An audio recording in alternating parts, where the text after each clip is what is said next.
la une de l'actualité au Burundi, après le décès du président Pierre Nkurunziza, la Cour a décidé que le nouveau président Évariste Ndayishimiye doit être investi le plus rapidement possible. Au Zimbabwe, une parlementaire et deux militantes d'opposition qui accusent la police de les avoir torturés ont été de nouveau inculpés et placés en détention provisoire ce vendredi à Harare. Et puis en Algérie, près de 20 personnes ont été interpellées ce vendredi par la police à Béjaïa lors d'une tentative de rassemblement pour soutenir les détenus du mouvement de protestation populaire Irak.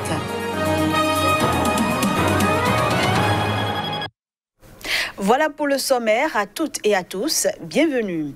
En Afrique du Sud, la Cour constitutionnelle a chamboulé les règles de la vie politique du pays en autorisant des candidats indépendants à se présenter aux scrutins nationaux et provinciaux sans être affiliés à un parti politique.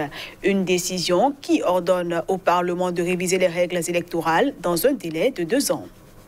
La justice sud-africaine autorise désormais les candidatures indépendantes aux élections nationales. La Cour constitutionnelle a jugé anticonstitutionnelle la loi électorale actuelle en ce qu'elle impose aux citoyens adultes d'être élus aux élections nationales et provinciales en tant que membres d'un parti. Sa décision ordonne au Parlement de réviser les règles électorales dans un délai de 2 ans. Dans son article 3, la loi électorale de 1998 n'autorisait les candidatures au Parlement national et dans ceux des 9 provinces du pays que sous les couleurs d'un parti politique. Les candidatures personnelles n'étaient possibles qu'aux seules élections municipales. La plus haute instance judiciaire du pays s'est prononcée sur requête de plusieurs associations qui estimaient que ces dispositions limitaient leur liberté d'expression politique. Elle leur a donné raison en jugeant que forcer les citoyens à exercer leur droit à participer à une élection et à détenir un mandat à travers un parti politique viole la Constitution. Les Sud-Africains élisaient tous les 5 ans leurs députés nationaux et élus provinciaux lors d'un scrutin proportionnel à un tour de liste présenté par des partis politiques. Selon des analystes, les grands partis politiques du pays seront les grands perdants si le système de représentation proportionnelle pure était modifié. Le nouveau président burundais Évariste Ndayishimiye doit être investi le plus rapidement possible après la mort soudaine de son prédécesseur Pierre Nkurunziza. Ainsi en a décidé la Cour constitutionnelle. La mort inopinée de Pierre Nkurunziza au pouvoir depuis 15 ans a ouvert une période d'incertitude pour le Burundi, dont l'histoire est marquée par des crises politiques meurtrières et une longue guerre civile. Selon la Constitution de 2018, en cas de vacance de poste définitive de la présidence, l'intérim est censé être assuré par le président de l'Assemblée nationale, poste actuellement occupé par Pascal Nyabenda. Mais la Cour constitutionnelle a considéré que l'objet de l'intérim disparaît par le fait juridique de l'existence d'un nouveau président élu. Pour éviter toute turbulence, la Cour a donc ordonné que le général Évariste Ndayishimiye prête serment le plus tôt possible. Considérant cependant que le décès du président Pierre Nkurunziza survient au lendemain des élections ayant donné lieu à l'élection d'un nouveau président en la personne de M. Évariste Ndayishimiye, qui n'attendait que la prestation de serment pour prendre ses fonctions, la Cour décide que la saisine est régulière, qu'elle est compétente, que la requête est recevable, que le poste de président de la République du Burundi est vacant, qu'il faut procéder le plus tôt possible à la prestation de serment du président élu en la personne de M. Évariste Ndayishimiye. Le général Ndayishimiye, dauphin désigné de Pierre Nkurunziza par le parti au pouvoir, avait remporté la présidentielle du 20 mai dernier avec 68,70% des voix. Il devrait initialement prendre ses fonctions le 20 août prochain, à la fin du mandat de Pierre Nkurunziza, décédé lundi à l'âge de 55 ans, officiellement d'un arrêt cardiaque. Pendant ce temps, au Niger, les associations de défense de la presse demandent la libération de la journaliste blogueuse Samira Sabou. Elle a été jetée en prison à la suite d'une plainte pour diffamation. La victime est le fils du chef de l'État, Mahamadou Issoufou. La maison de la presse, qui regroupe 30 associations de médias nigériens, a fait part de son indignation et assuré condamner la détention de Samira Sabou, journaliste blogueuse, dans un communiqué diffusé ce jeudi. Sans juger du fond de l'affaire, aucun journaliste poursuivi pour des faits relevant sans ambiguïté de son activité professionnelle ne devrait se retrouver privé de sa liberté, a quant à lui dénoncé Arnaud Froger, responsable du bureau Afrique de Reporters sans frontières. Nous demandons instantanément aux autorités nigériennes de ne pas saper les efforts engagés ces dernières années en matière de liberté de la presse.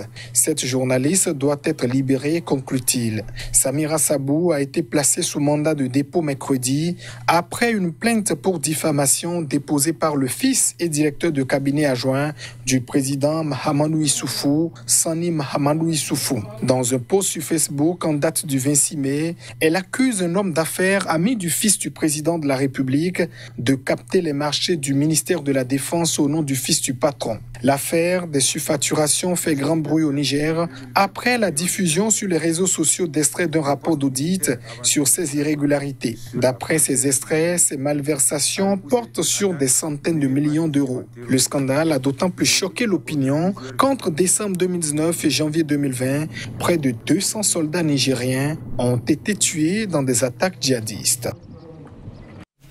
Au Zimbabwe, la police a de nouveau arrêté une parlementaire et 2 militantes d'opposition alors qu'elles se trouvaient dans les bureaux de leurs avocats. C'est ce qu'a déclaré une responsable de leur parti. Les 3 femmes avaient affirmé avoir été enlevées et torturées par la police le mois dernier puis abandonnées au bord d'une route.